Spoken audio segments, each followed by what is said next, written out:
now time for Congress, particularly the Senate of the Philippines, to stand up for what is ours. Ito po ay isang anunsyo na tayo bilang mga Pilipino ay hindi natatakot at patuloy na ipaglalaban ang sariling atin.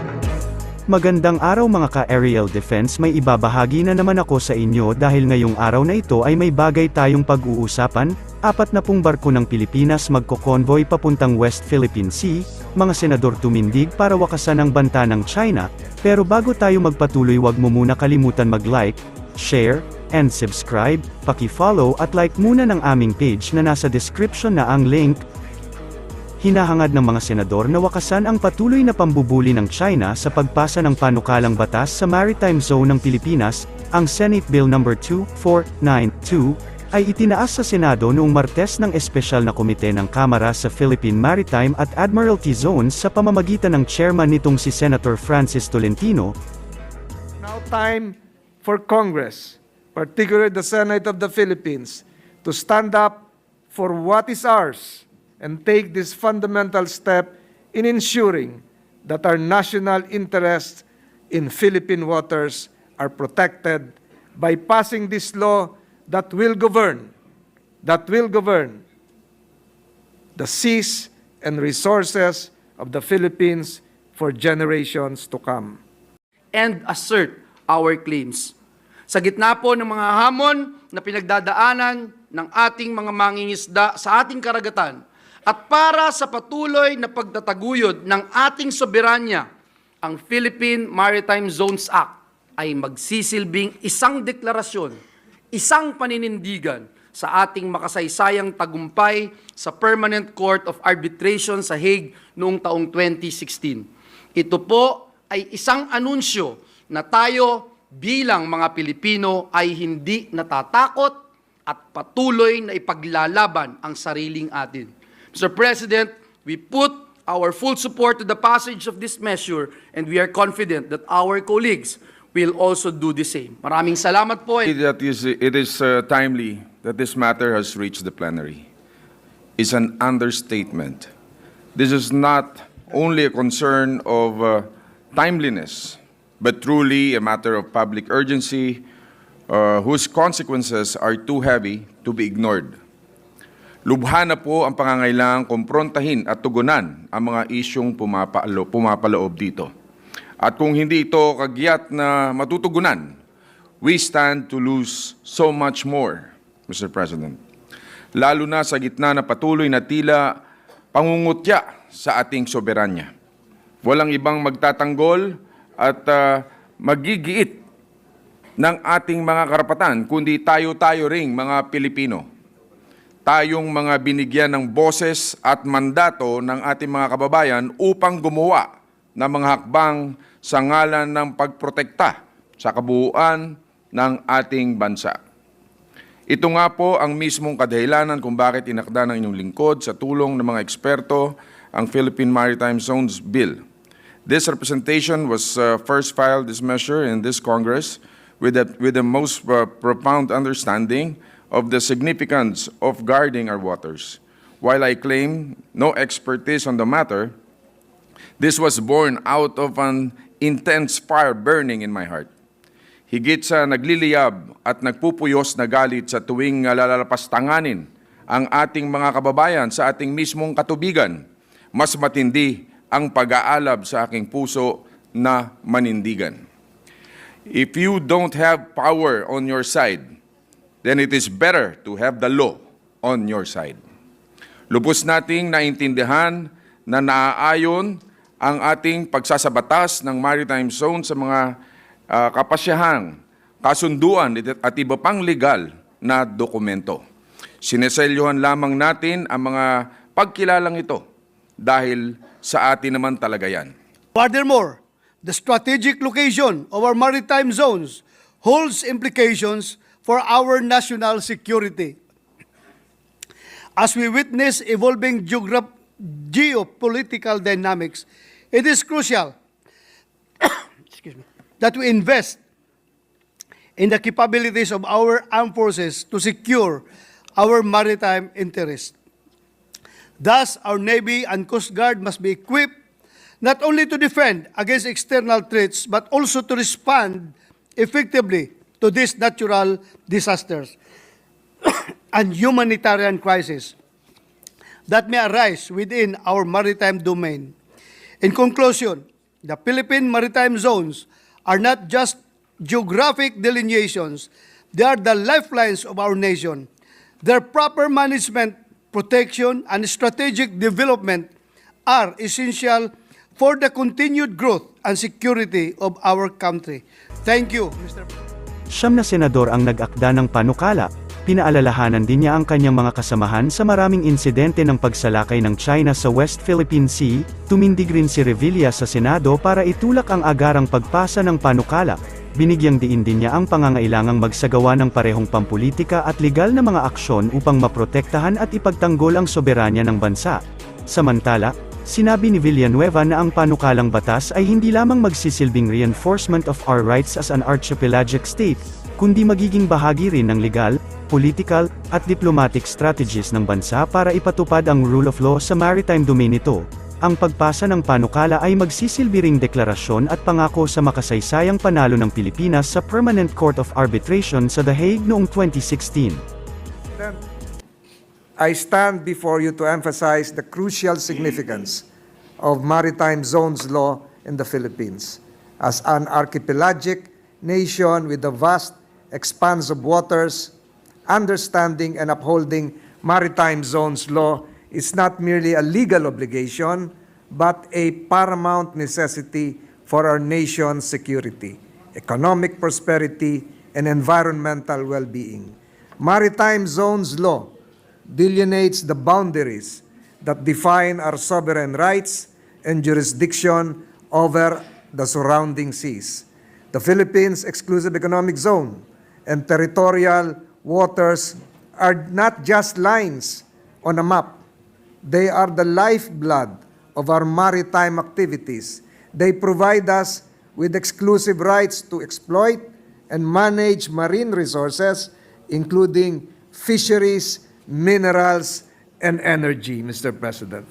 Mr. President, after 3 Congresses, the Senate is finally able to move this foundational bill to the plenary session. Allow me to begin with the premise that binds us Filipinos. The Philippines is an archipelagic and maritime nation. With a total of 7,641 islands, we are the second largest archipelago in the world. With more than 62% of the country's municipalities and cities, more than 62% of the country's municipalities and cities thrive on our coast. Many of us rely on the bounty of our seas for food. In 2020, there was a Food and Nutrition Research Institute, FNRI report stating that the fish consumption is 14 kilogram per individual per year and comprises about 40% of the total animal source protein consumed by Filipinos. We have a long tradition of living and working at sea. Not only do our waters contribute significantly to our food and economic security, our seas, our oceans are an integral component to our identity as Filipinos. With all the wealth from our waters, both in terms of culture and natural resources, we are obliged to have the collective responsibility to uphold. Living and working at sea, not only do our waters contribute significantly to our food and economic security, our seas, our oceans, as I've said, are an integral component to our identity as Filipinos. Mr. President, the fundamental interests of the Philippines are inextricably linked to its waters. This necessitates and underscores the importance of having effective maritime governance. At its core lies the clear identification of maritime areas over which the Philippines exercises sovereignty, control, or sovereign rights and jurisdiction, and of the specific legal powers that the Philippines would exercise in those areas. Our Constitution has bestowed upon this august body the task to safeguard national interests by ensuring that the necessary laws and policies are in place for the state, and I quote, to protect the nation's marine wealth in its archipelagic waters, territorial sea, and exclusive economic zone, and reserve its use and enjoyment exclusively to Filipino citizens, unquote. The committee, your committee, therefore, cannot overemphasize enough that the adoption of this measure is not only critical and imperative, but is very timely and necessary. Narinig ko po kanina, Mr. President, yung inyo nabanggit tungkol po sa pagtanggap ng People's Republic of China sa ilang lines doon po sa Asia Pacific Parliamentary Forum. Mr. President, the United Nations Convention on the Law of the Sea, or UNCLOS, governs the allocation of maritime areas and the states' rights, entitlements, and responsibilities over this.